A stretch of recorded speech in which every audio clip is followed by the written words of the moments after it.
Gjermania dhe më shumë se 20 aleat të saj kanë nënshkruar një deklaratë të përbashkët për t'u angazhuar në përpjekje të përshtatshme për të ndihmuar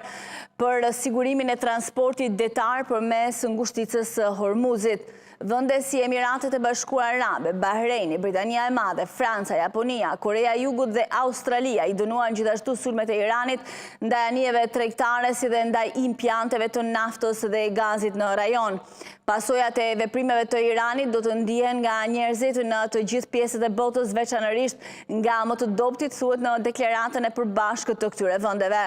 Presidenti i Shteteve të Bashkuara Donald Trump u bëri thirrje vendeve partnere që të ndihmojnë në rihapjen e kësaj rruge detare dhe i ka kritikuar vendet që nuk kanë vepruar në mënyrë të mjaftueshme. Ministri i Jashtëm i Iranit Abbas Araghchi tha agjencisë japoneze të lajmeve se Irani është i gatshëm t'i lejojë anijet që kanë të bëjnë me Japoninë që të kalojnë përmes ngushticës së Hormuzit, një rrugë nga e cila transportohet rreth 90% e importeve japoneze të naftës. Irani gjithashtu ka lejuar edhe anije që kanë si destinacion apo përkasin vendeve si Kina, India dhe Pakistani që të kalojnë në mënyrë të sigurt nëpërmjet këtij korridori strategjik detar.